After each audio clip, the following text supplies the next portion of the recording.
Halo, assalamualaikum warahmatullahi wabarakatuh. Balik lagi di channel Mushroom bersama saya Dia. Buat kalian yang baru saja menemukan channel ini, di channel ini saya akan berbagi ilmu tentang budidaya jamur dari mulai pembuatan bibit, pencampuran media hingga perawatan. Jadi jangan lupa di subscribe ya.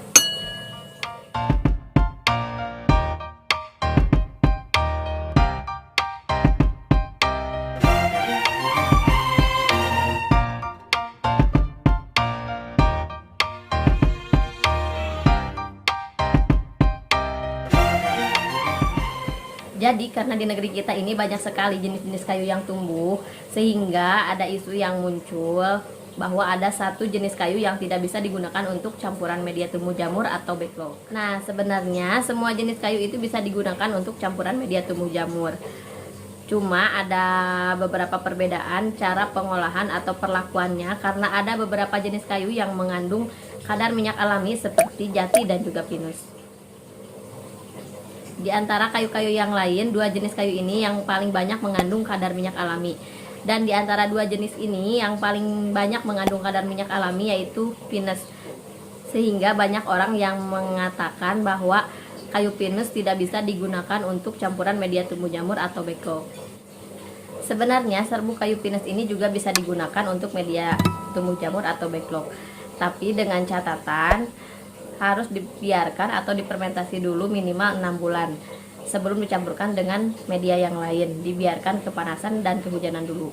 Tapi ada juga cara lain yang lebih cepat, yaitu dengan cara disiram atau direndam menggunakan air kapur hingga kadar minyaknya benar-benar hilang. Dan cara perlakuan seperti ini juga bisa diterapkan pada jenis kayu yang lain yang mengandung kadar minyak berlebih seperti jati dan mahoni. Bagaimana dengan serbuk karet? Nah, serbuk karet ini juga tergolong kayu yang keras seperti pohon jambu batu, teh, dan juga petai Cina. Mereka sama-sama keras tapi tidak mengandung kadar minyak yang terlalu banyak seperti mahoni dan juga pinus. Untuk cara perlakuan pada kayu karet ini juga lebih bagus kalau difermentasi dulu. Tapi jika tidak pun tidak masalah, langsung dicampurkan ke media yang lain. Tapi dengan catatan proses sterilisasinya harus benar-benar tanak atau benar-benar matang karena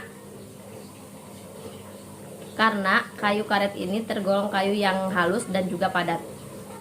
Kalau selain kayu keras atau kayu yang mudah didapatkan di Pulau Jawa seperti sengon atau albasia, kayu ini tidak tergolong kayu keras dan cara perlakuannya juga tidak rumit, bisa langsung digunakan.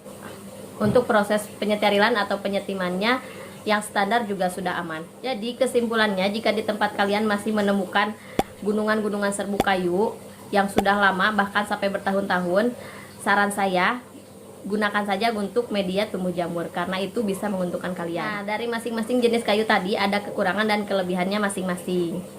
Untuk kayu keras, jika digunakan untuk media tumbuh jamur, hasilnya akan lebih banyak dan media tidak gampang busuk. Hal ini karena kayu keras mengandung banyak selulosa yang sangat dibutuhkan oleh jamur. Tapi kekurangannya proses pelapukan atau pengolahannya membutuhkan waktu yang lumayan lama. Berbeda dengan kayu enteng seperti sengon atau albasia yang cara pengerjaannya tidak ribet dan proses penyetimannya juga standar.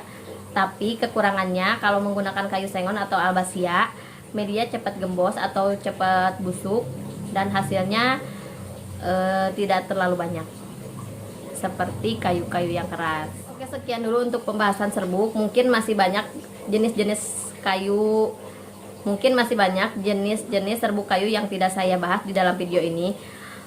Teman-teman bisa tulis di kolom komentar kayu apa yang sering ditemukan di tempat kalian. Oke, sampai jumpa di video selanjutnya.